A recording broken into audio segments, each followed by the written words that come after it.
He grew up an outcast in a town where reputation was everything, where faith and hypocrisy went hand in hand. They humiliated him, despised his mother, cast them both out. But years later, he came back, not as the weak one, but as someone holding their fate. Will they pay for their past?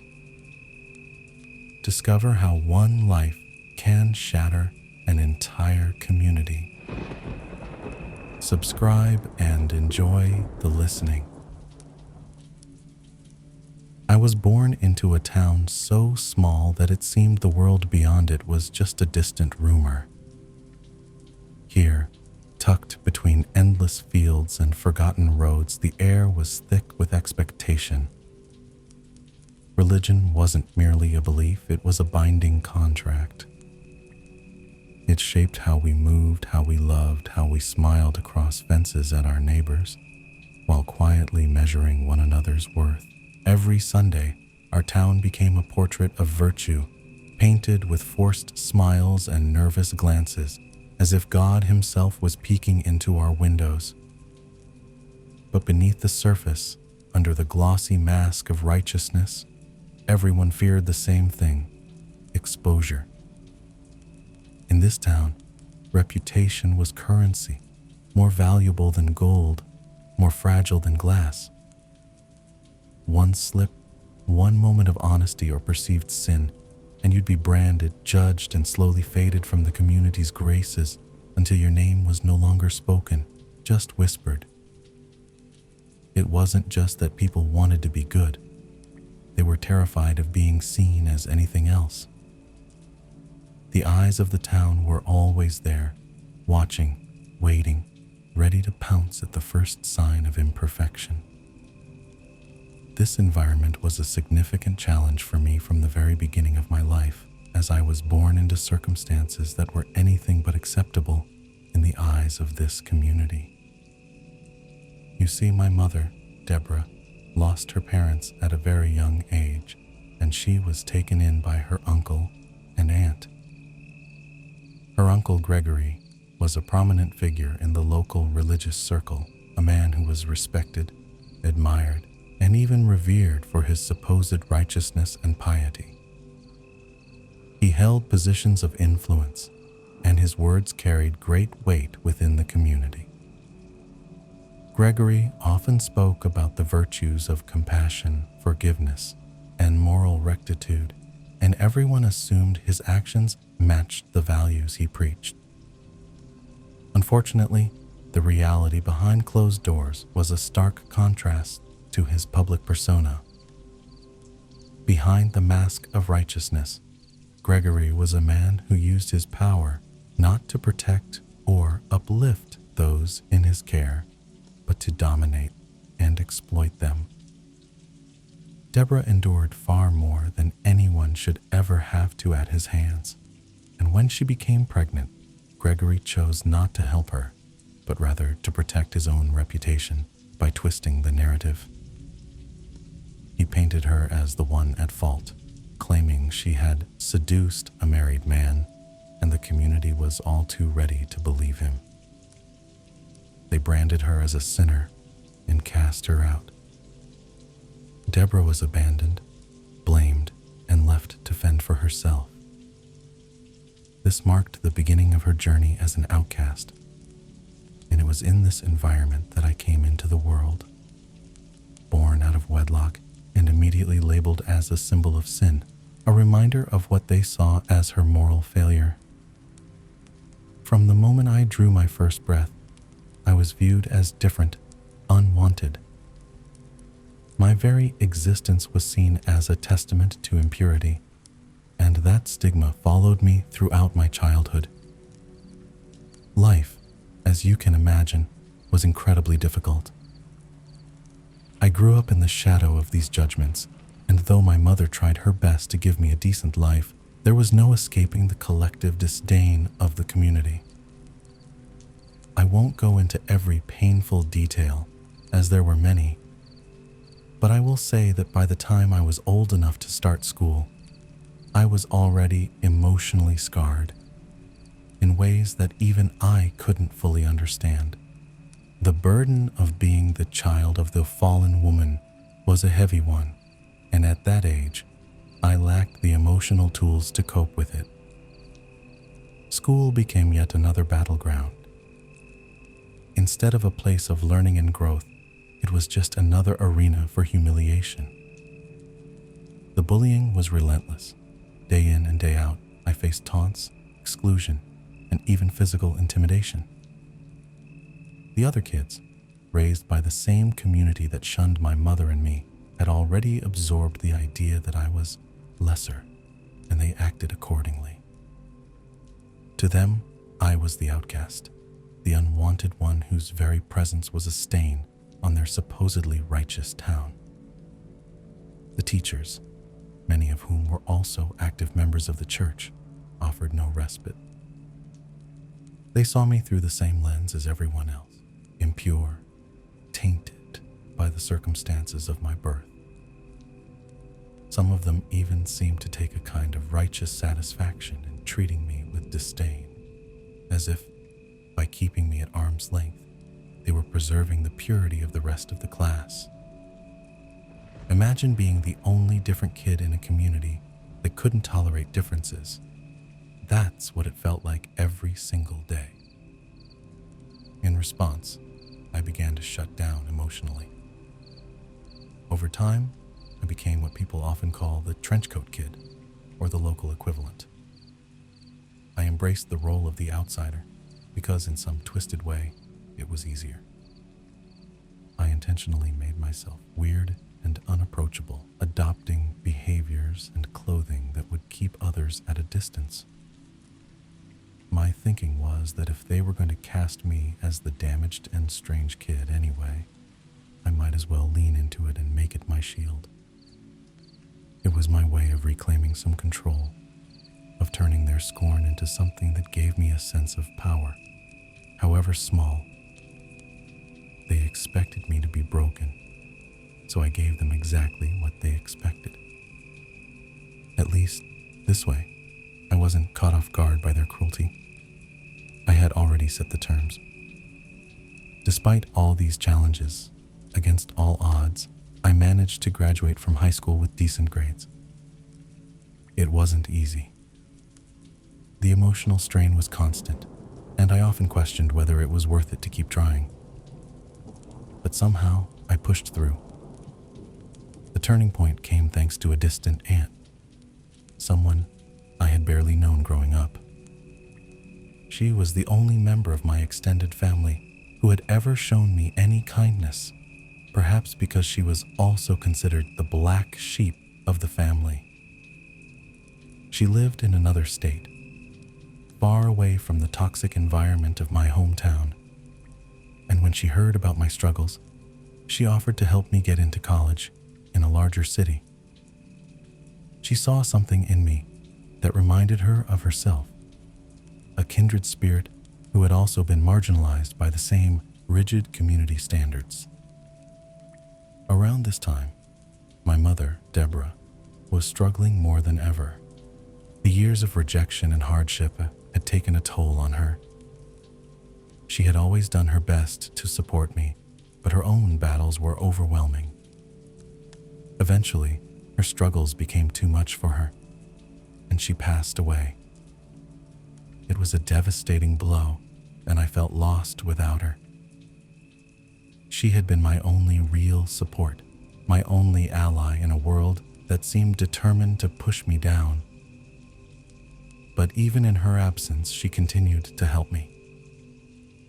Deborah had managed to take out a life insurance policy, and the payout from that policy allowed me to pay for my college education.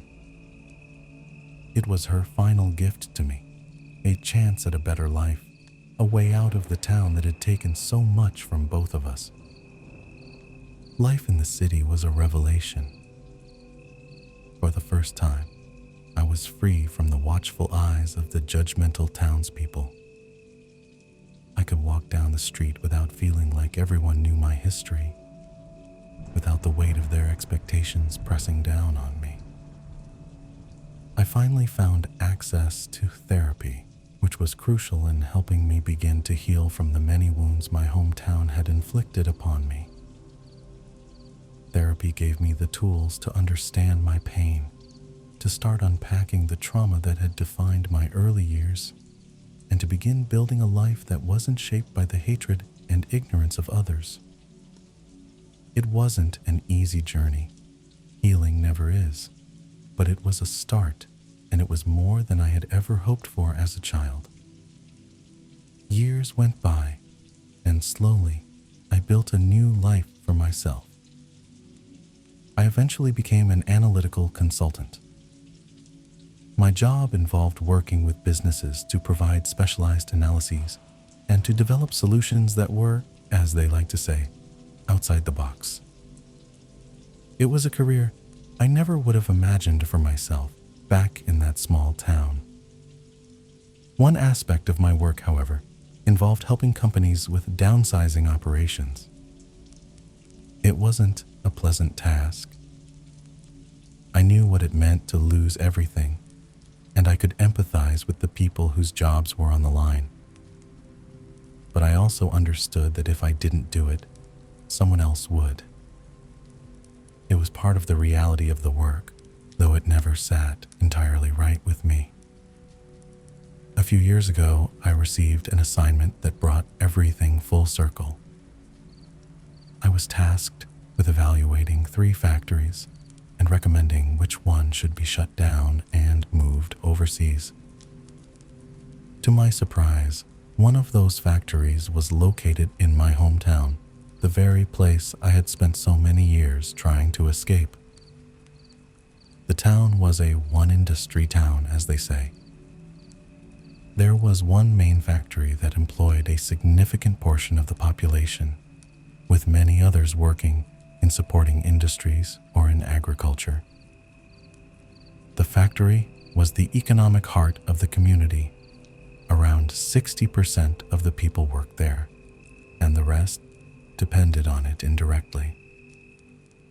The same religious community that had controlled my childhood also controlled the factory, and this was apparent in how poorly it was managed. Promotions and decisions were often based not on skill or competence, but on perceived holiness. It was clear to me that this was part of why the factory was struggling. It was mired in the same inefficiencies and favoritism that had characterized everything about that town. Returning to my hometown was a surreal experience, like stepping into a memory that had been distorted by time. The winding roads, lined with old trees, were familiar, but something about them seemed smaller, less significant. The town itself appeared almost frozen in time, as if nothing had changed since I had left, but I knew it was me who had truly changed. The small shops, the modest houses, the church, all looked the same, but they felt different. The weight of my past, however, hung in the air, a reminder of everything I had gone through here. At first, almost no one recognized me. The outcast they remembered, a scrawny, quiet kid who kept to himself, had transformed into a corporate professional in a suit, moving confidently. I walked into the factory for the audit, clipboard in hand, and gave nothing away. I had come to do a job, and I looked the part of the detached, serious consultant. I was here to inspect their processes, their paperwork, and their efficiency, and I could sense their unease. No one could place me at first, which was exactly what I had hoped for. I inspected the machinery, reviewed their outdated systems, and listened to their explanations, all while maintaining a formal demeanor. Slowly, I dropped hints, references only a local would understand. I saw the confusion on their faces turn into recognition. It was me, the kid they had treated as if he were nothing, now returned with power over their fate. In a bizarre attempt at camaraderie, The factory workers decided to throw a party for me, which they dressed up as a gesture of hometown pride. A table with hastily arranged snacks and drinks was set up in the break room, and some of my former classmates showed up. They looked older, worn down by years of the same life in this stagnant place. They tried to be friendly, to reminisce about high school, like we were old friends catching up. They laughed about football games, dances, and moments that, to them, seemed nostalgic. I smiled politely, nodded, but my memories of those days were starkly different. They talked about the good times, while I remembered sitting alone in the cafeteria, the whispers, the pranks that left me humiliated. I brought up some of those moments, incidents they had clearly forgotten. The times they had knocked my books out of my hands or scrawled insults on my locker. I spoke lightly, as if these were funny stories we could all share. I watched their faces as I spoke, saw the uneasy smiles, the awkward glances exchanged. They didn't know how to respond. It was clear they had never thought much about what they had done, but I had lived with those memories for years. I let them squirm, enjoying the power shift, the way they now had to look at me with something close to respect, even fear. They were trying to determine if I held a grudge. I let them think I didn't, that everything was water under the bridge. But inside, I still carried the anger, the bitterness of a childhood spent being the town's scapegoat. After the audit, I spent some time driving around town in a rented car, revisiting the places that had once defined my life. I drove past the old school, the cracked asphalt of the playground where I had stood alone, watching other kids play while I was left out. I drove by the church, the place where my mother had once sought acceptance, only to be cast out when she needed support the most. It was eerie, seeing all these places again after so many years. They were exactly the same, yet I was so far removed from who I had been then. There was something empowering about it, a sense of closure that came with realizing how small the town felt now, compared to the life I had built for myself elsewhere. This sense of power grew stronger as I drove through the streets. The town had once felt like a cage, a place I could never escape. Now it felt insignificant, and I felt above it. I understood why people craved power. It allowed you to rewrite the past, to take control in places where you once felt utterly powerless. For years, I had wanted nothing more than to escape this place, and now, here I was, with the power to decide the fate of the people who had made me feel like I didn't belong. The rest, as they say, is history. I returned to my company and wrote my report, a detailed and honest assessment of the factory's operations. I highlighted every inefficiency, every outdated process, every problem that was holding them back. I didn't lie or exaggerate. The truth was harsh enough. The factory had become unsustainable, and my recommendation reflected that. The decision was made. Out of the 3 factories up for evaluation, this one would be closed. The economic backbone of the town was about to be pulled out from under it, and I knew what that meant for the people who lived there. Within a few years, the effects were clear.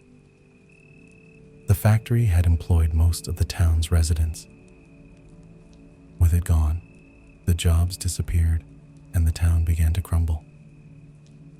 There were no new opportunities, no new businesses coming in to take the factory's place. The families who had once thought they were secure now faced an uncertain future. Drug use began to rise as people tried to escape the bleak reality of unemployment. Alcoholism became more common, a desperate coping mechanism for lives that were falling apart. Crime, once a rarity, began to increase. People who had once looked at me with disdain were now struggling just to get by, their lives unraveling in ways they couldn't control. I occasionally check up on some of them on social media, scrolling through their posts. I see complaints about the lack of jobs, the struggles to provide for their families, the hopelessness that seems to hang over them. And I can't help but feel a sense of grim satisfaction. I know it might make me a bad person, but I feel no remorse. They had made my life miserable when I was vulnerable and defenseless. Now, the tables had turned, and I had been the one to decide their fate. If I could do it all over again, I would, without hesitation. In an ideal world, I would have stayed longer to see their faces when the news of the factory closure reached them, to witness their shock and panic firsthand. But realistically, I know I'll return to this town only once more, when Gregory, the man who ruined my mother's life, finally dies. Then, and only then, will I feel a complete sense of closure. This experience forced me to reflect deeply on power, revenge, and healing.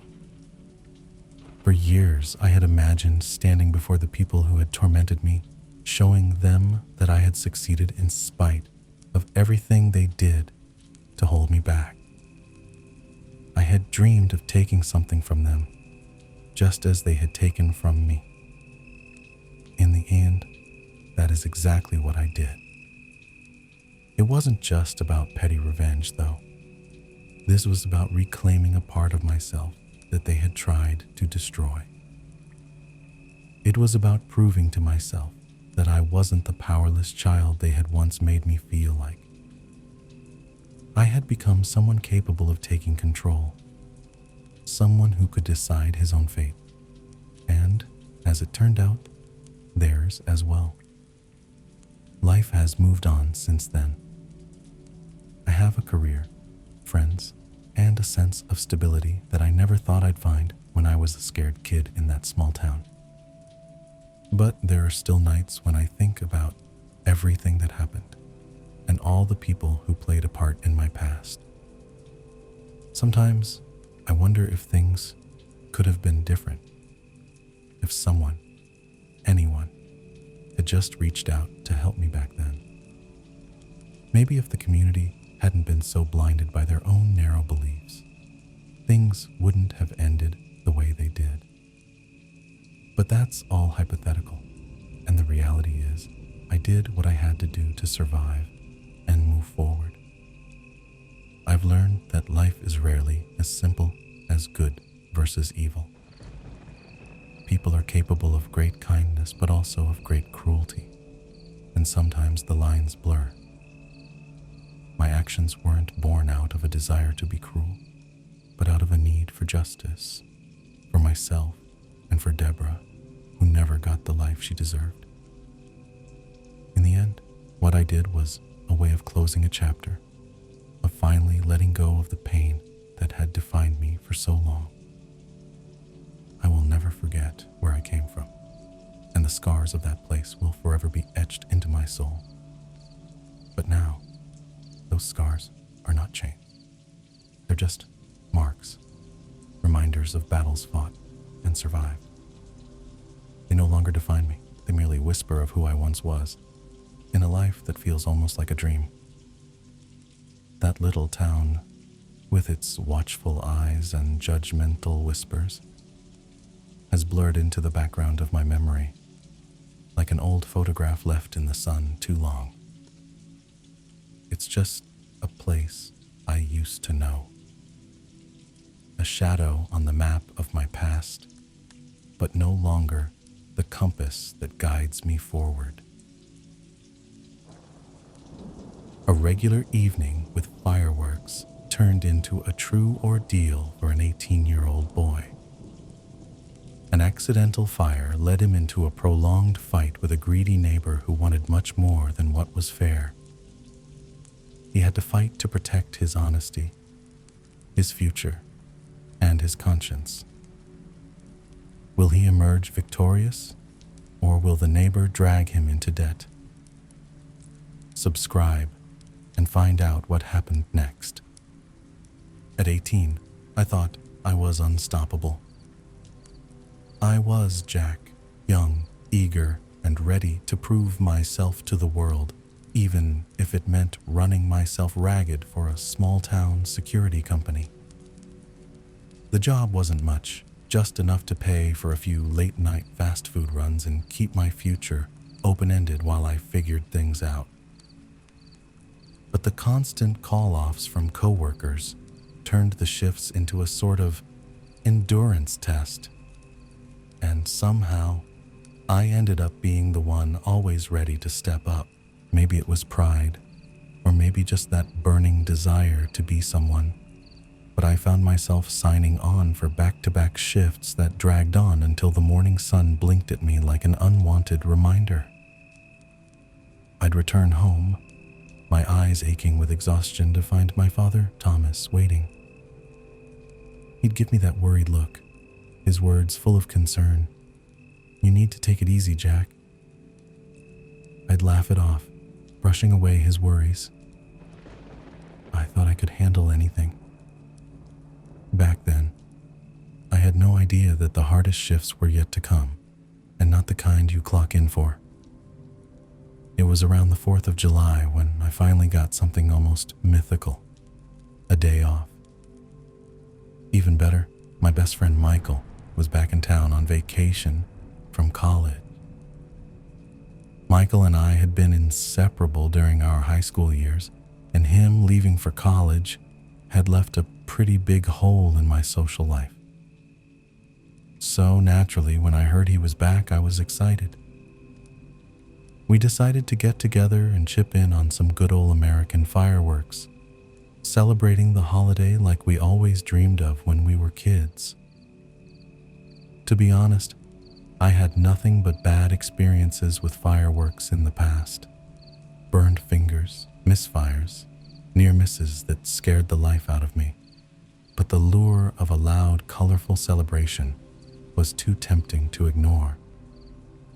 Something about being young and invincible made me think, why not? I convinced myself that this time would be different, that we'd be careful, that nothing would go wrong. We got back to my place, spread out all the fireworks on the living room floor, inspecting each one like we were planning a big event. There were sparklers, bottle rockets, cakes, and Roman candles all arranged before us like we were getting ready for a professional show.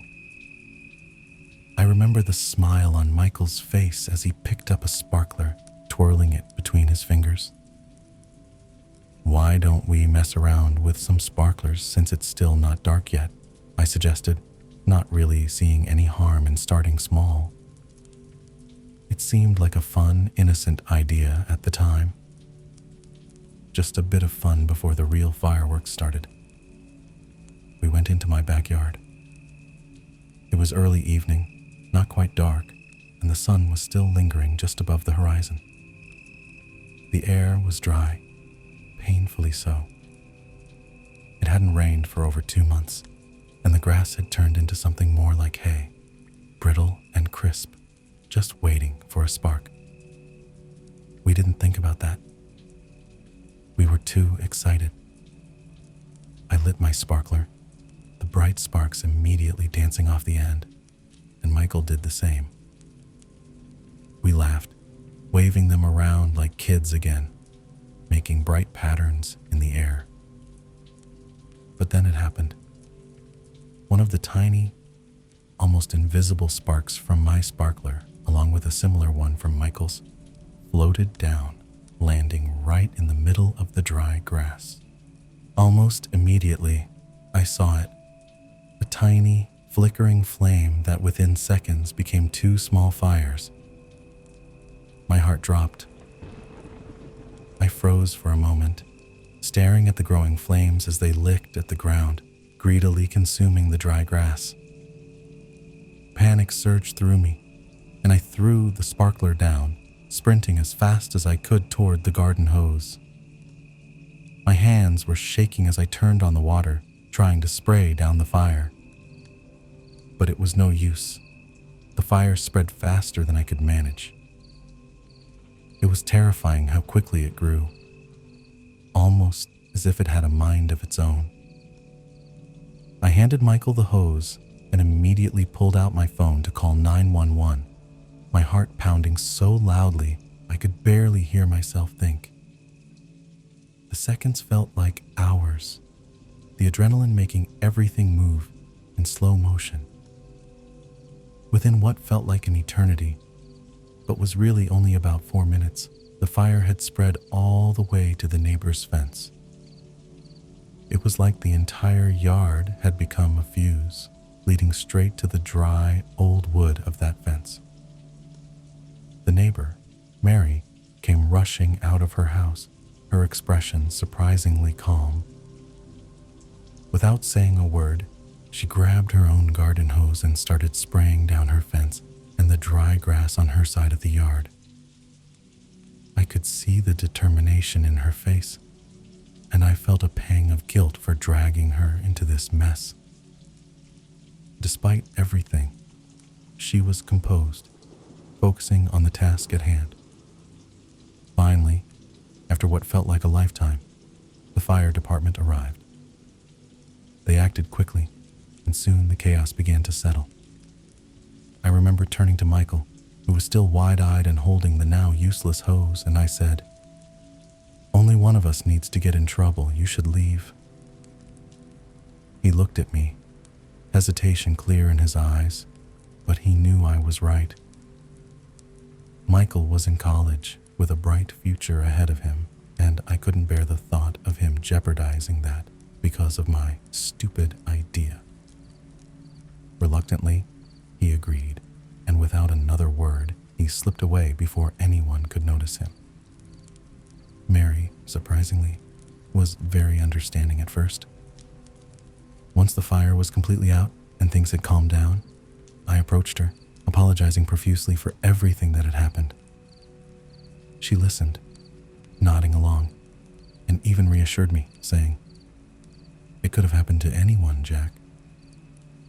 I promised her that we could discuss replacing the fence and getting quotes for the repairs. She seemed okay with that, more concerned that no one had gotten hurt. I felt a wave of relief, thinking that maybe, just maybe, this wouldn't turn into the disaster it had the potential to be. But my relief was short-lived. About 2 hours after the fire was put out, an arson investigator showed up, a man named Detective Johnson. He looked like he had seen it all before, calm, collected, with a no-nonsense demeanor. He questioned me about what had happened, and I decided to tell him a version of the truth. I explained that I was in the backyard, alone, playing around with some fireworks, and that one thing led to another, resulting in the fire. He seemed to believe me, nodding thoughtfully as he took notes. To my surprise, I got off without any charges. In fact, he even commended me for being honest about what had happened, saying that it made his job easier when people told the truth. I felt a weight lift off my shoulders, believing that I had dodged a bullet. However, about a week later, things took a turn. I got a knock on my door, and when I opened it, there stood Mary, her expression much less friendly than it had been before. Without a word, she handed me 2 pieces of paper. One was a quote for the fence, around $4,000, and the other was an estimate for lawn care, valued at $6,000. I looked at the papers, my stomach sinking. They looked shady, just typed out on Microsoft Word with no logo or company name, no real details that made them look legitimate. Mary looked at me and added, almost as an afterthought, "Oh, and I will also need you to pay my water bill for the next 3 months because the new yard will need a lot of water." I was stunned. The fence she had before wasn't anything special. It was old, falling apart, and barely standing straight. The yard was dead, the grass brown and patchy, with weeds growing everywhere. It was clear she hadn't cared for it in years. Now suddenly she wanted a brand new mahogany fence, a lush green lawn, flowers, and trimmed hedges. It felt like she was trying to take advantage of the situation, and I wasn't having it. I looked at her and said, "I'm willing to replace your fence, but I need to get my own estimate. This just doesn't seem right." She glared at me, her eyes narrowing, and said, "Remember, you agreed to replace my fence. A real man keeps his promises." I clenched my jaw, feeling the anger rising, but I knew better than to argue. Instead, I shut the door, my hands shaking, and immediately called my dad, Thomas. I explained everything to him, Mary's demands, the shady quotes, and her insistence on the new yard. He was furious. I could hear it in his voice as he said, "Son, don't give that lady a single dime. She's trying to play you." He then gave me the number of his handyman, someone he trusted, and told me to take care of it. The next day, bright and early, the handyman came over to my place to do an estimate on the fence repair. He was a reliable guy, known for his fair pricing and solid work. One of those old-school craftsmen who took pride in doing things the right way. He got right to work, walking around the property, measuring the fence, and jotting down notes. Everything seemed straightforward until, suddenly, Mary burst out of her front door. She looked furious, her face flushed as she stomped across the yard towards us, waving her arms in the air. "I did not give you permission to get an estimate on my fence," she shouted, her voice shrill. Technically, since the fence was right on the property line, it was both of ours. But she wasn't interested in technicalities. Mary kept arguing, insisting I had no right to bring anyone over without her permission. I explained I was only doing this to make things right, but she wasn't having it. Things escalated quickly. Before I knew it, she was on the phone with the police, reporting me for having a contractor on her property. The handyman, clearly uncomfortable, kept working quickly while Mary paced back and forth, glaring at us both. When the police showed up, they saw there was no real issue. I was standing on my property, and the handyman was just doing his job. Nothing illegal about it. The officers tried to calm Mary down, but she wouldn't be satisfied. Eventually, they told her there was nothing they could do, and the handyman wrapped things up soon after. His estimate came to about $1,200, which seemed reasonable to me. I was just glad the situation with the police hadn't escalated. I also knew a guy who did lawn care from my time at the local grocery store during high school. He was trustworthy, so I called him up. He agreed to come by while Mary wasn't home to look at the lawn. He examined the scorched grass and estimated the reseeding would cost about $800. Compared to the exorbitant amounts Mary had quoted, this seemed much more reasonable. After getting both estimates, I brought copies over to Mary's house, hoping we could come to an agreement and move on. When she answered the door, I handed her the copies, explaining calmly, "These are the estimates from people I know and trust. They're fair and they'll do good work."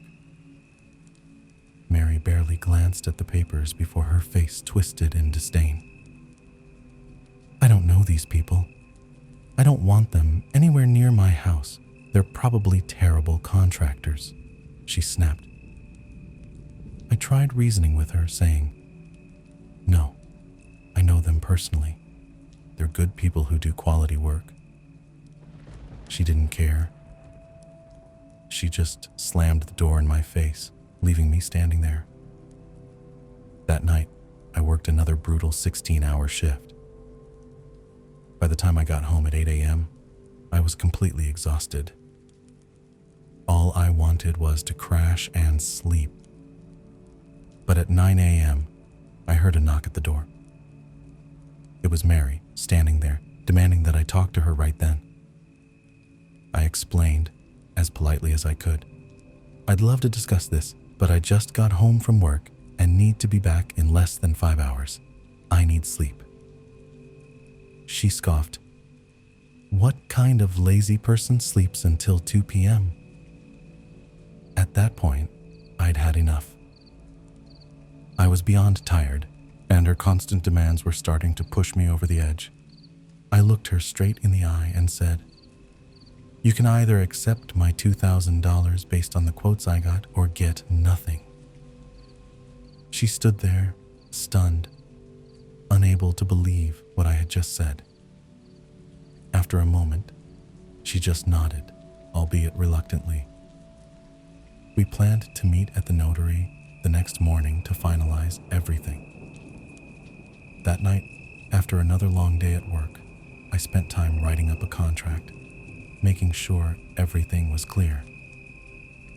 I gathered the $2,000 in cash, feeling a sense of relief that this whole ordeal was almost over. The next morning, I grabbed the contract, stuffed the cash into an envelope, and headed out to meet Mary at the notary's office. I waited for over 3 hours, but she never showed up. Eventually, she called. "I'm sorry," she said, her voice dripping with fake sympathy. "The $2,000 isn't enough. I'm having my people start the work, and you'll be paying me in full." I was stunned. Was she serious? After that call, I decided I was done talking to her altogether. It was clear she wasn't interested in being reasonable, and I wasn't going to let her push me around anymore. Over the next few months, I watched as her backyard transformed into what looked like a small paradise. She had gone all out, installing a small pond, new sod, flowers, and even decorative garden lights. It was now obvious she had planned to remodel her yard for a long time, just waiting for a chance to get someone else to pay for it. I also learned, through the neighborhood grapevine and Facebook group, that she had taken a trip to Hawaii using the funds she had saved for the remodel. She bragged about the trip in the neighborhood group, completely unaware I was in it under a different name. It was infuriating to watch her live it up, knowing she was trying to scam me to pay for her lavish lifestyle. Then, about 4 months later, after the fire and after she had finished remodeling, I got served with papers to go to court. She was suing me for $10,300. At just 18 years old, I suddenly found myself needing to hire a lawyer to defend myself. It was intimidating, and the thought of losing the case and having to pay her thousands of dollars made my stomach churn. When we finally got to court, I laid everything out for the judge. I presented all the quotes I got, explained how Mary had harassed me repeatedly, and how she had refused to show up after agreeing to meet at the notary. I also told the judge how she had prevented me from getting my own estimates, which was something I was legally entitled to do.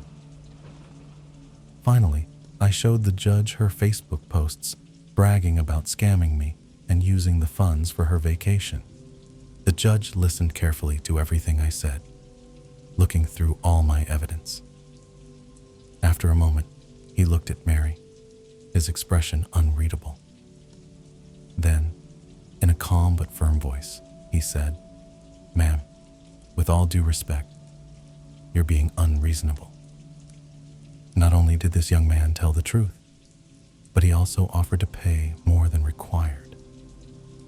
Your lawn was already dead before the fire, so he is only responsible for the fence. $100 and $200. I will also deduct his lawyer fees from this amount. My lawyer fees were $800, meaning I owed her just $400. I could see the color drain from her face as the judge spoke. She had expected to walk away with thousands, and instead, she was getting almost nothing. So, in the end, I ended up paying just $400 for burning her old, broken fence. Mary, on the other hand, took a huge financial loss. I don't know exactly how much that trip to Hawaii cost her, or how much she poured into her backyard, but I do know it was enough to put her into serious debt. Eventually, she had no choice but to sell her house and move to a smaller place. The last I heard, she had left the neighborhood entirely. I haven't heard from her since. I deeply regret what happened with the fire. Burning down Mary's fence was never my intention, and the weight of that mistake still lingers with me. If I could go back, I would have approached things differently, more calmly, more openly. I would have welcomed the chance to meet Mary halfway, to settle things properly. Since that day, I've sworn off fireworks completely. That night opened my eyes to just how quickly excitement can turn to danger, and how easily a celebration can become a disaster. Someone could have been badly hurt, and I'm endlessly grateful that it didn't end worse. The biggest lesson I took from it all? Responsibility. Facing the truth from the start was my only saving grace. Detective Johnson, the arson investigator, told me bluntly, if I'd lied, he'd have charged me with arson. My honesty saved me from a criminal record, and the fire was ruled an accident. It was a harsh lesson, one that scorched itself into my memory. But it taught me something invaluable. Own your mistakes before they own you. He grew up an outcast in a town where reputation was everything, where faith and hypocrisy went hand in hand.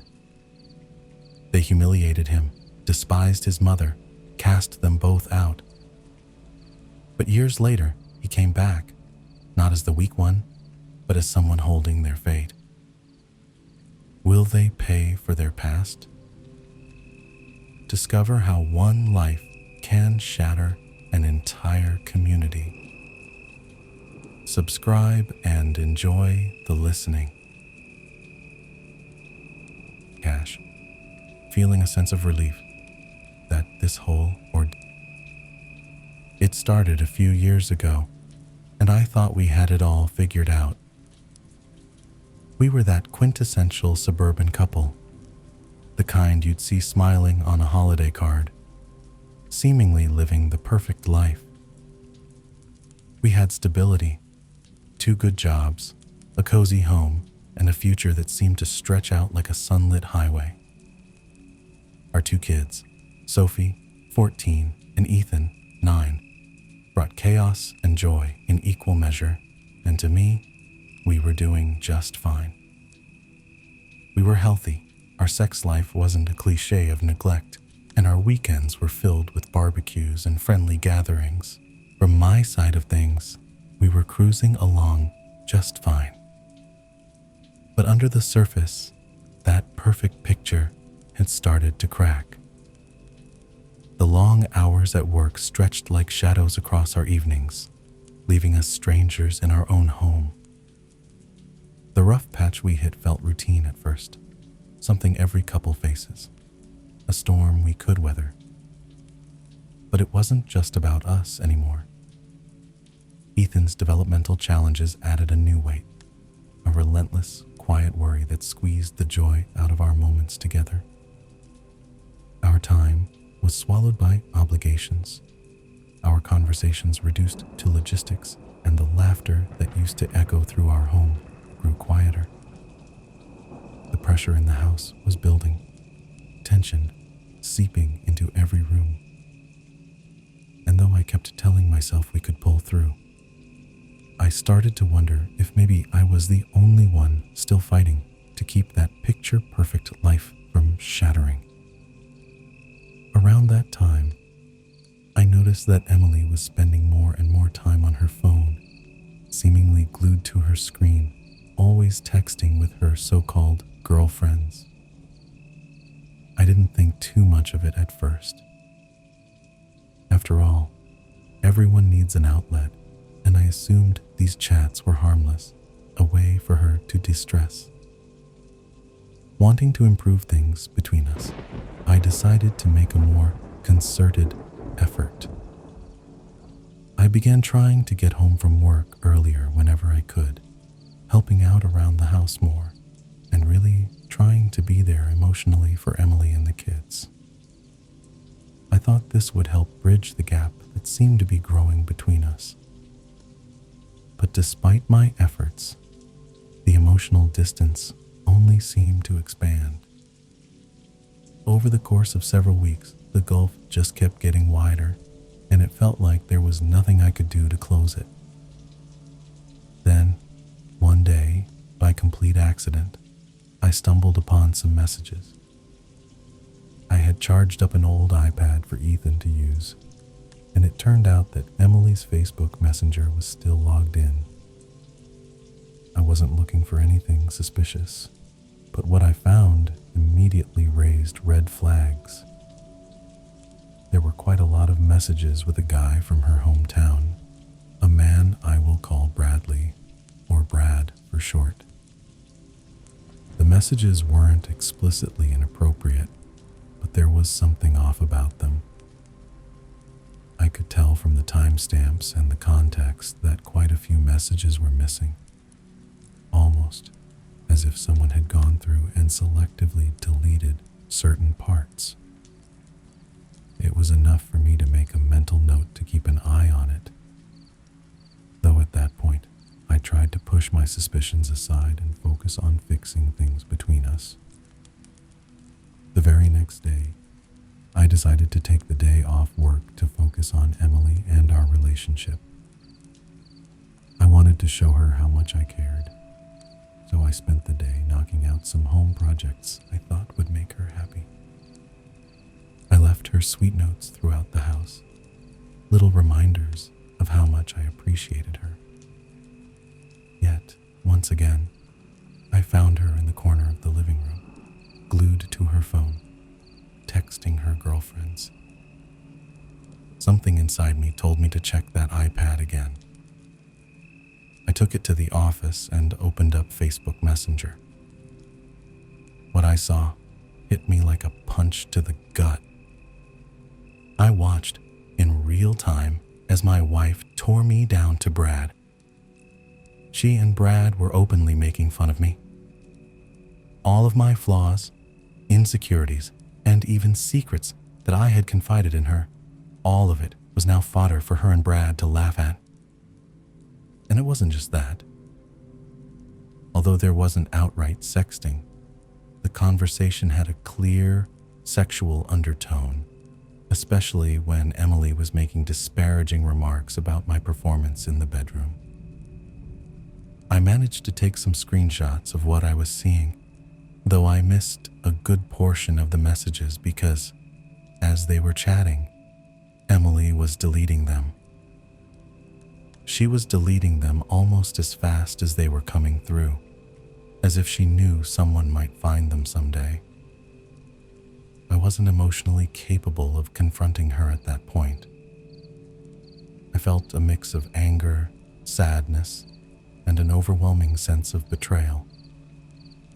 I stayed in the office that night until she had gone to bed, numbing myself with a couple of drinks, trying to process everything I had just learned. The next day, I took off work again. I needed time to think, to soul search, to figure out what my next steps should be. I spent most of that day drinking and just trying to make sense of everything that had happened.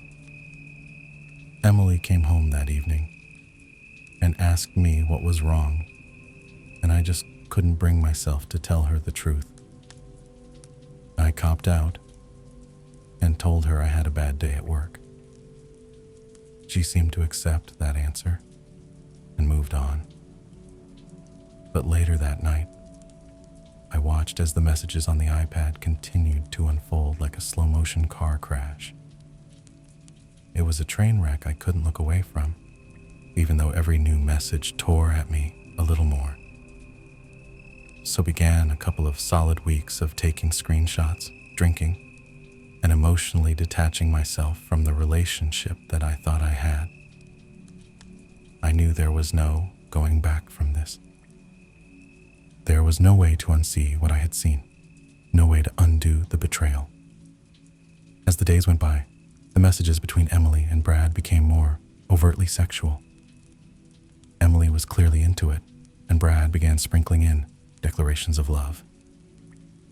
"I love you," he'd write, and Emily would respond with flirtatious enthusiasm. There was no denying the emotional and physical infidelity anymore. At this point, I knew I needed professional advice. I consulted a lawyer, got a clear idea of my options, and began moving forward with a plan, even though my heart was breaking. I felt like I was sleepwalking through my own life. And then things took a turn for the surreal. As I continued watching the messages, I found out that Brad was planning to come to town to spend a weekend with Emily at a nice hotel. They were planning a getaway, a whole weekend of quality time together. I didn't have all the details. They must have had a phone conversation about it at some point, but I had enough information to piece together when and where it was going to happen.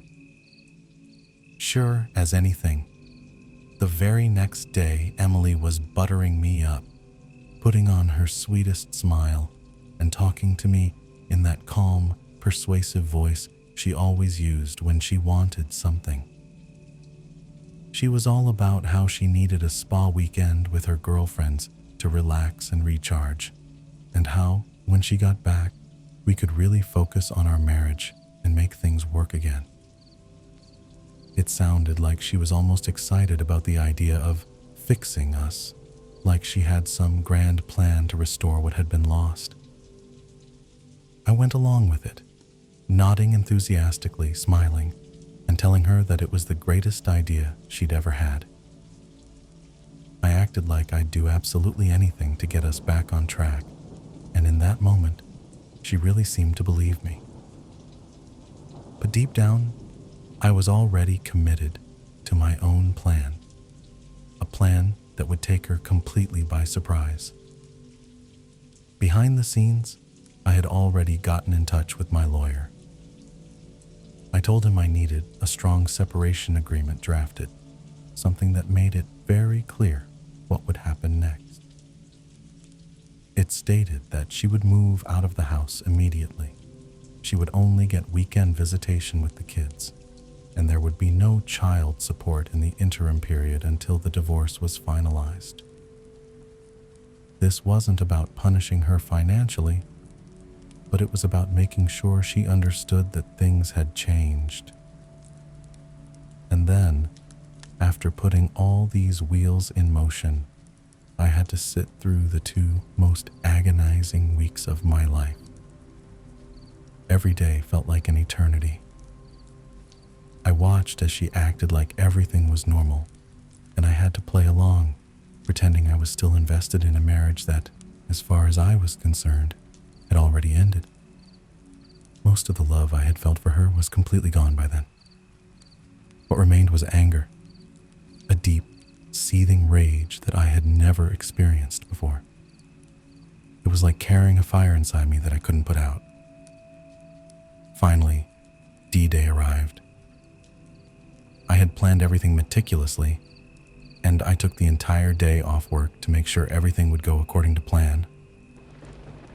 First, I withdrew half of the money from any accounts we were joined on, leaving her half untouched. I didn't want to be accused of taking anything that wasn't mine, but I also wasn't about to let her have access to all of our resources. I had already redirected my paycheck to a new bank, one that she had no connection to. Then I closed our money market account, took out a cashier's check for her half, and deposited my half into my new account. It was a strange, surreal feeling, as though I were finally taking control of my life. Even though the situation itself was heartbreaking, I stopped at Office Max on my way back and printed out about 75 pages of Facebook Messenger screenshots.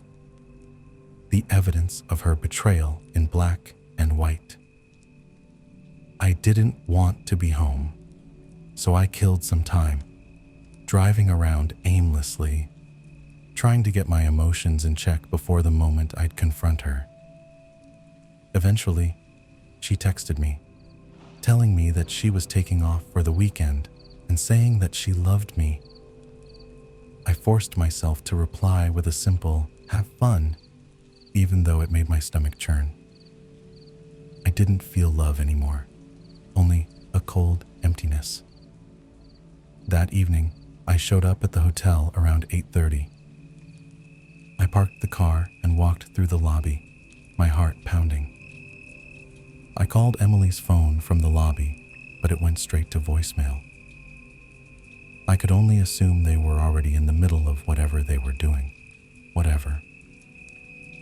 I walked up to the front desk, trying to keep my voice steady, and asked if I could use the phone to be connected to Brad's room. The phone rang 3 times, and then Brad picked up. "Hello?" His voice sounded casual, unsuspecting. "Brad," I said, my voice as calm as I could manage. "Can you send my wife down to the lobby, please?" There was a pause on the other end, and Brad's voice came back, unsure. "I don't know what you're talking about, bro."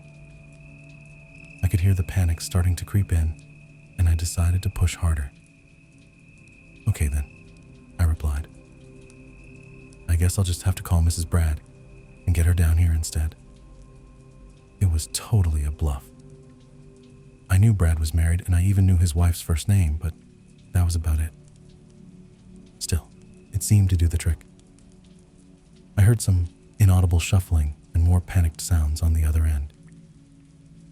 "You've got 5 minutes," I said, and hung up. Click. Not even 2 minutes later, I watched as Emily came out of the elevator, looking more than a little flustered. She saw me, her face a mix of emotions: shock, fear, guilt.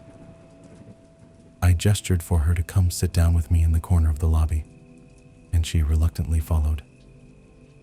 As soon as we sat, she started trying to explain herself, spewing the same old nonsense, telling me it wasn't what it looked like, that I had it all wrong.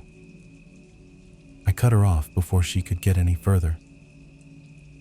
"I'm not here to argue," I said, keeping my voice level. I held up the stack of papers I had printed out. The things that are said in this pile of papers are what's going on. The only way I'm not giving a copy of this to Sophie, your parents, and emailing it to everyone we know is if you move out immediately. I paused, watching her reaction. I knew exactly what cards I had to play, and I knew shame was my only leverage. Emily was a very prideful person. Our daughter, Sophie, was going through a rebellious teen phase, and I knew that if she found out about all of this, it would likely destroy whatever relationship they still had. Emily was also her parents' golden child, and their opinion of her mattered immensely. Her entire professional life was built around her reputation, her image, and I knew that she would do almost anything to protect that. Emily sniffled mumbling something I couldn't quite catch. Her eyes filled with tears. I could see her crumbling, and I knew I had to keep pressing. "This is a check for half of the money market account," I said, handing it to her. "I've withdrawn my half of the money from all the other joint accounts. You should have more than enough to get a place." She started to cry a little, her eyes darting between the check and the stack of papers. I could almost see the thoughts racing through her mind, the different emotions and fears that were flooding her. But I didn't let up. "Here is a separation agreement that I think is more than fair considering what's going on," I continued, handing her the documents. "I'm going to need you to look this over. Sign it and leave it at the house when you get your stuff." "Do you want to look through these screenshots?" I asked, gesturing to the pile of papers. Emily shook her head, her voice barely a whisper. "No." "Okay then," I said, standing up. "Go have fun with Brad. Do not come back to the house, or I'm going to send this." I held up the ream of screenshots. "To everyone." I turned and walked out of the lobby without looking back, but as I reached the doors, I could hear her start to break down, sobbing. Once I got to the car, I drove off to a nearby parking lot and finally let myself feel everything. All of the pain, the anger, the heartbreak I had been holding back came crashing down. I had my own crying rage fit right there in the car.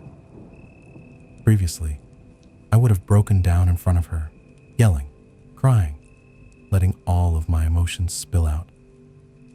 But somehow, I had managed to keep it together just long enough to pull it off.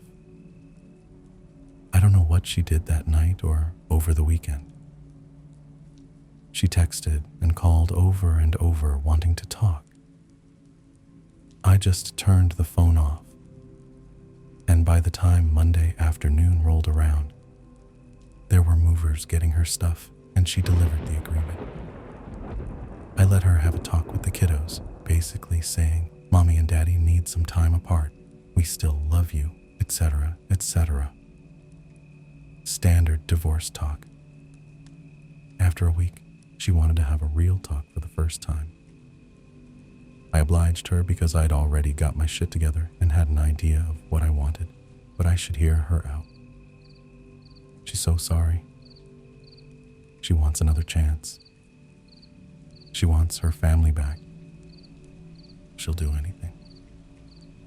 She's on her knees, crying into my lap. I had no intention of ever taking her back. I told her she needed to set up marriage counseling on her own at a time that worked for me. I told her that I couldn't live with her, but she should be around the children to try to maintain a relationship with them. So started our new normal of her coming over to the house, cooking, and having dinner with the kids 3 nights a week. She always saved me a plate. I made myself scarce. Her cleaning the house and doing the kids' laundry, then heading back to her place. We went to counseling. It consisted of her working through her issues with the therapist, trying to figure out why she did it, her begging for forgiveness, and me stoically playing the victim. I was never going to give her another chance. All I wanted to do was kill time, establish myself as the primary caregiver to the kids, and establish her as not having residency in the house. After a few months, I went to my own therapist and got diagnosed with depression and PTSD. I asked my work if it was possible to go part-time for the foreseeable future to deal with personal issues, and it was no big deal. After 6 months of therapy, I told her that I couldn't forgive her right now, and that I wanted an amicable divorce, but she was still the love of my life, and maybe someday we could give it another try. She was devastated. but agreed to the divorce if I promised to try again someday. Once the divorce was filed, I needed the kids to want to stay with me. I left a Google search for "How to Survive Your Wife's Infidelity" up on the shared PC at home, and I left some printed out infidelity articles not so hidden in the kitchen. Sophie found them and came to me crying. I told her she wasn't supposed to find those, that Mom made a mistake, that Mom still loves her, and that I would always be there for her. Sophie, who used to hold Emily in such high regard, now wouldn't talk to her without screaming, and it crushed Emily. Not surprisingly, when the court needed statements from the kids a few months later, little brother followed big sister's lead, and they both wanted to stay with Dad in the house they grew up in. When the divorce was finalized, I got the house, had to buy out some of her equity, but that's okay. I got primary custody of the kids. I got awarded generous child support due to the difference in our incomes, due to me working part-time. For the past 2 years, I've crafted the perfect life, a cozy house with my kids, a part-time job that leaves room for real living, and my ex footing the bill.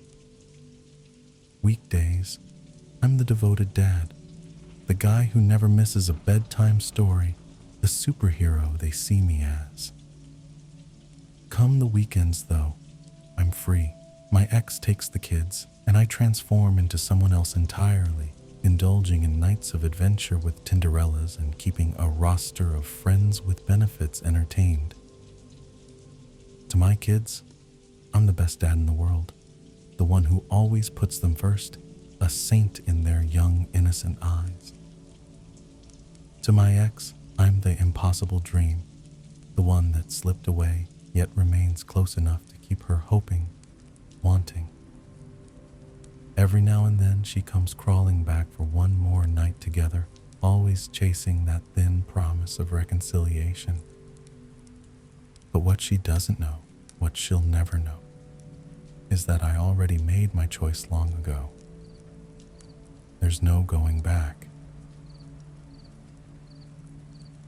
We invite you to hear an incredible story of justice at a construction site.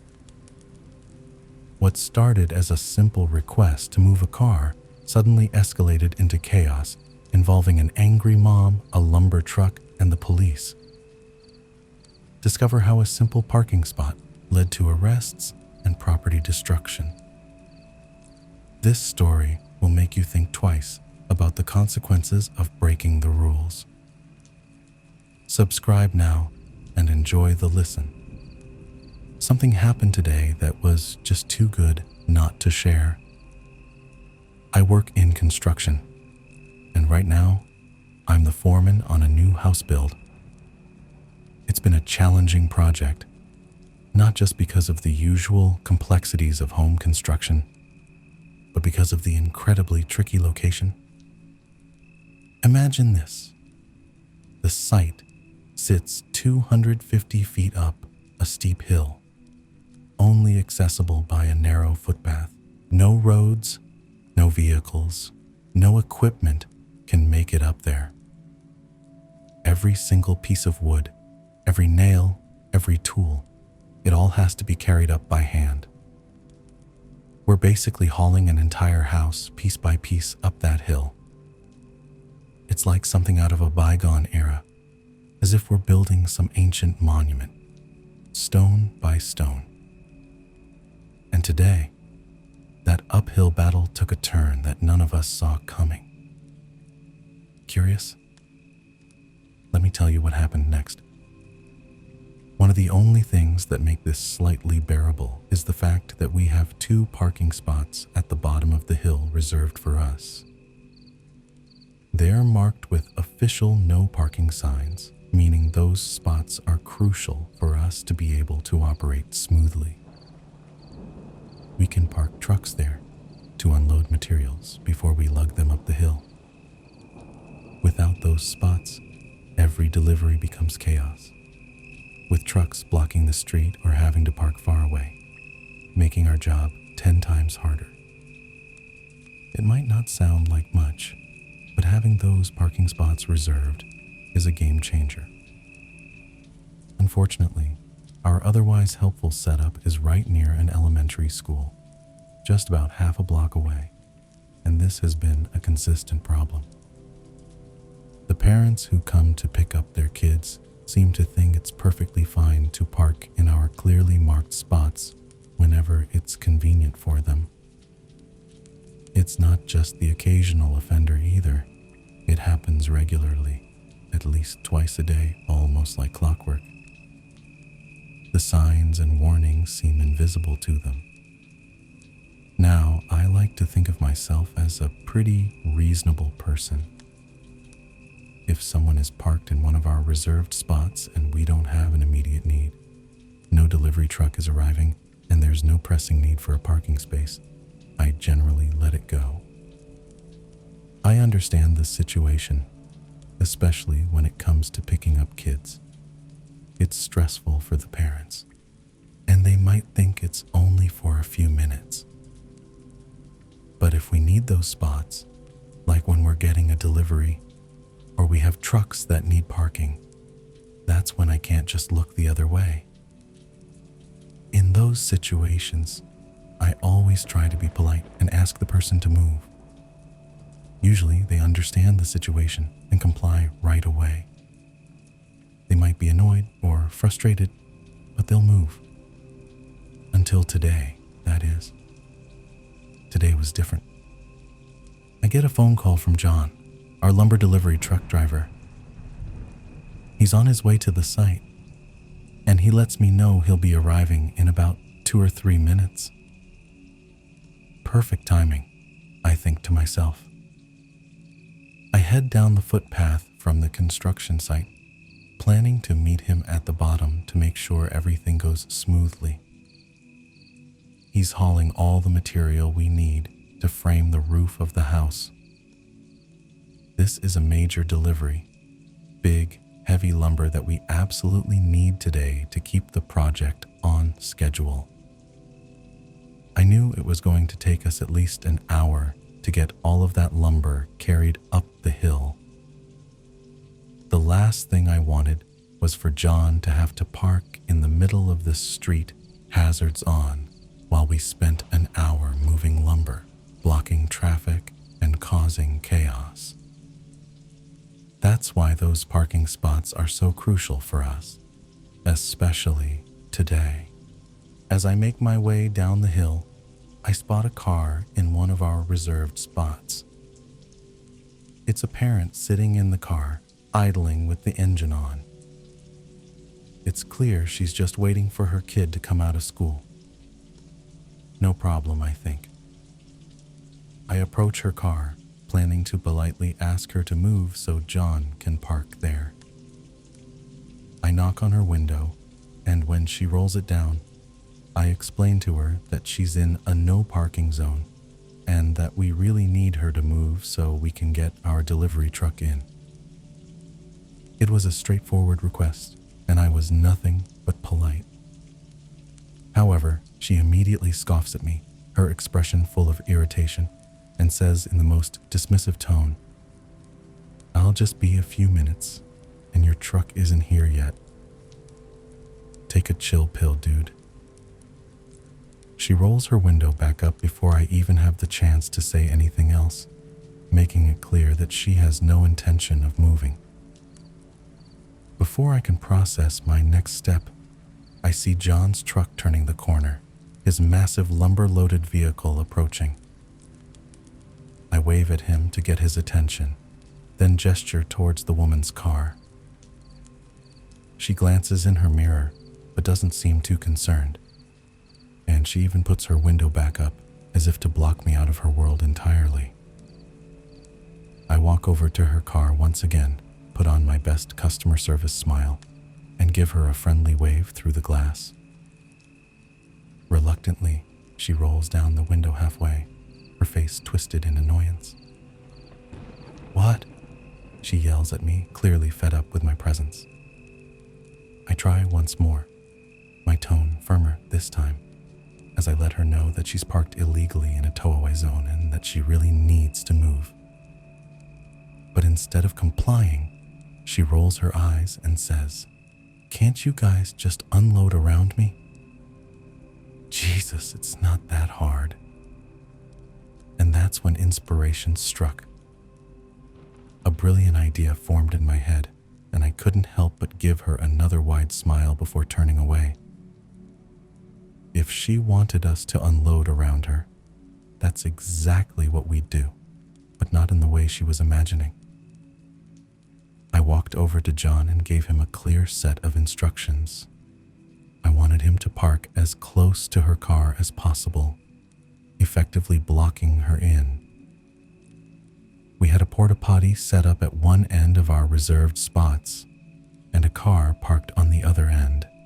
So, with John's truck positioned correctly, we could create a perfect little parking jail for this lady. John, seeing the opportunity for some payback, immediately understood what I was getting at, and with a big grin, he expertly maneuvered his truck into position. Within moments, her car was completely boxed in. There was no way she was getting out until we were done. With the car now trapped, we got to work. We began unstrapping the lumber, and I called my crew, Tom, Kevin, Bill, and the rest of the guys, to start carrying the materials up the hill. We were all moving with purpose, and there was definitely a little extra pep in everyone's step after what had just happened. Meanwhile, I took a moment to call the police parking enforcement dot. I wasn't looking to get this lady in serious trouble, but I wanted to make sure there was an official record of why we were blocking part of the street, just in case anyone complained. The officer I spoke to was extremely friendly and told me she could be there in about 30 minutes to help sort things out if needed. That was perfect for us, since we'd be working for at least that long. As we kept unloading the lumber, the inevitable happened. The parent's child showed up. The kid walked up to the car, and that's when the lady realized she had a problem. John's truck was so close to her driver's side door that she couldn't open it to get out and meet her child. I watched from a distance as she awkwardly climbed across the front seats, eventually stumbling out the passenger door. It was quite the sight, and she looked beyond furious as she shot daggers at me and John, who simply gave her a little wave. She hurriedly loaded her kid into the backseat, clearly flustered and embarrassed. That's when she really seemed to understand the full extent of her predicament. Her car wasn't going anywhere. She comes storming up to me and John, her face flushed with anger and her steps heavy, each one louder than the last, practically shaking the ground beneath her. She points an accusing finger at us as she reaches the spot where we are standing, her voice dripping with impatience. "I'm in a big hurry," she hisses, her tone barely containing her frustration. "You need to move your damn truck right now so I can go." There was a fierce energy radiating off of her as she crossed her arms and glared at us, her eyes narrowing as she spoke. Before I could even get a word in to try to calm her down or explain the situation, I noticed that John had already started to react. He wasn't intimidated by her aggressive stance or her shouting. Instead, a wide grin began to spread across his face.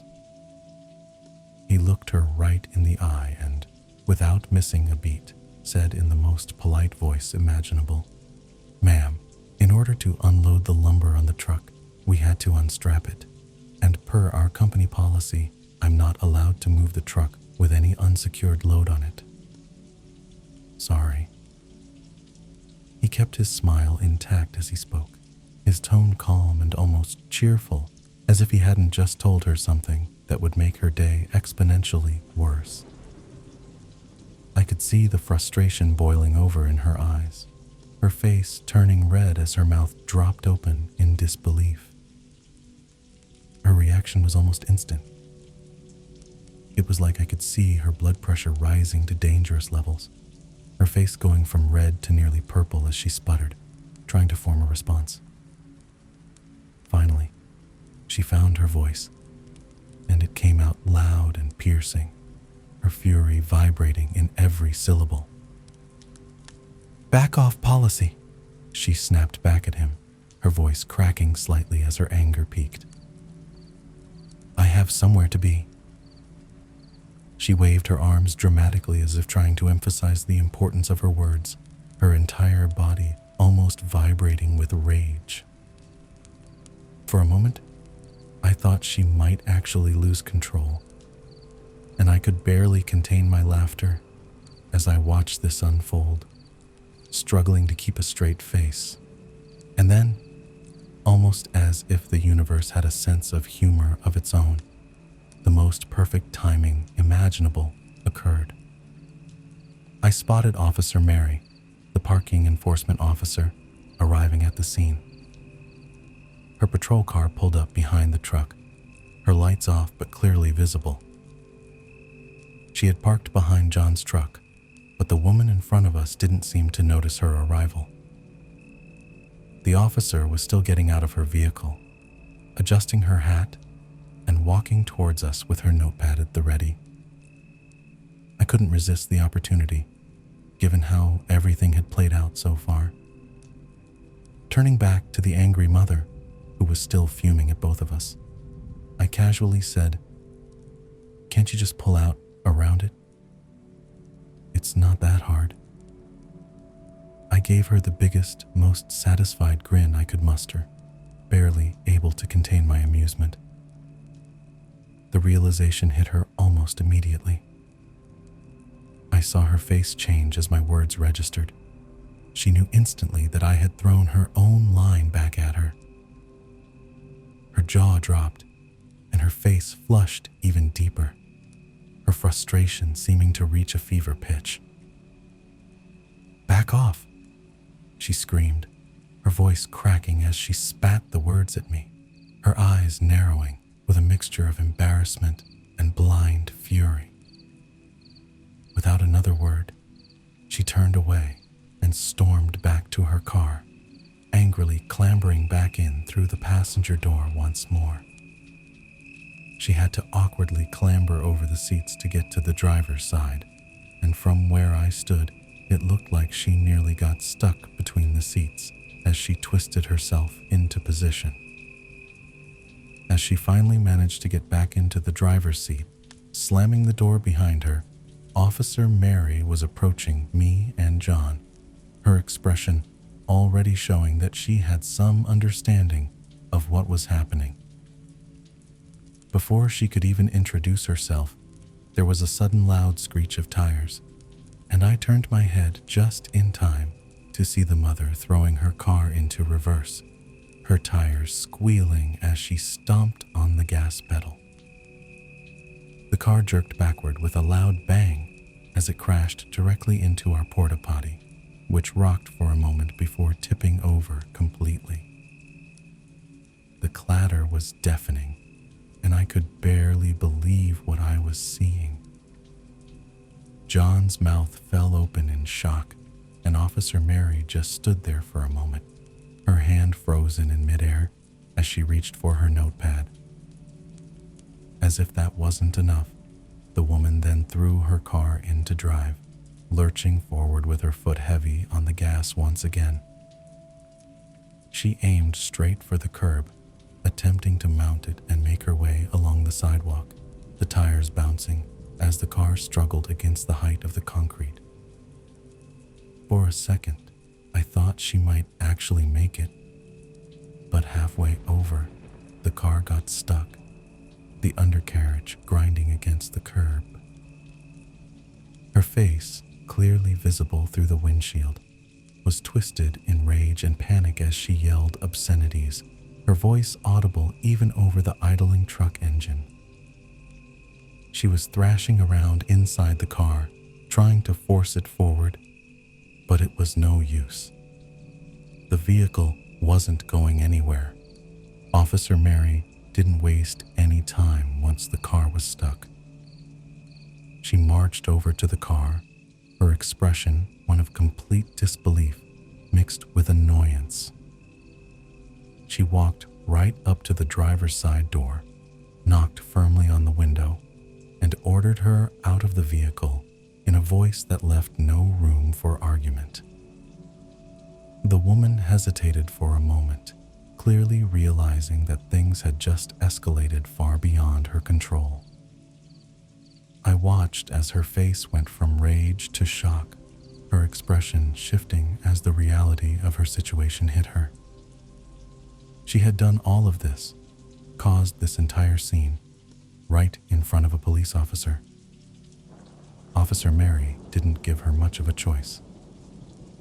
Within seconds, the woman was out of the car, her hands being pulled behind her back as Officer Mary slapped on the handcuffs.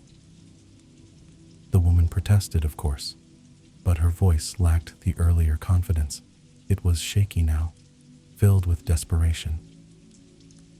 Officer Mary called for backup, and soon enough, a second unit arrived at the scene, another officer stepping out to assist. The woman was promptly sat down on the curb, the very one she had just tried to drive over, and she sat there, still yelling, her voice hoarse as she tried to argue her case. She yelled to the officers about how we had told her she could stay there, that we never asked her to move, that this entire situation was somehow our fault. Officer Mary, however, was not buying any of it. She looked down at the woman, her face completely neutral, and said, "Ma'am, I was the one who was originally called when you refused to move your vehicle. I already know exactly what's been going on here." The woman's face fell, her mouth opening and closing as she tried to come up with something to say, but no words came out. She seemed to deflate, her shoulders slumping as the reality of her situation became impossible to deny. Meanwhile, John and I were giving our own report to Officer Richard, the second officer who had arrived. He was taking notes, nodding along as we explained what had happened step by step, from the moment we asked her to move to her attempt to drive over the curb. While we were giving our statements, I could see my crew, Tom, Kevin, and Bill, continuing their work, moving the remainder of the lumber up the hill. They didn't seem too bothered by the chaos unfolding nearby. They just kept working, heads down, focused on the task at hand. John eventually finished giving his statement, and after a quick handshake with Officer Richard, headed back to his truck. He gave me a quick nod before driving off, heading back to the yard to finish his day. By the time everything was said and done, the situation had taken quite the turn.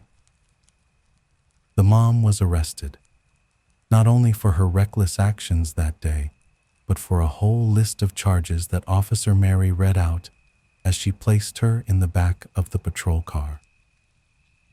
She was charged with child endangerment since her kid had been in the back of the car during the entire ordeal, as well as reckless driving and destruction of property for knocking over the porta potty.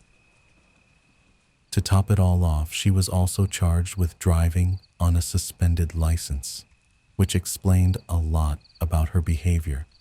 She wasn't even supposed to be driving in the first place. Her car was towed away, the kid was picked up by his grandmother, and the mother was taken to spend some quality time in a cell downtown. As John and I wrapped up, I found myself replaying the day's events in my head, still in disbelief at how things had unfolded.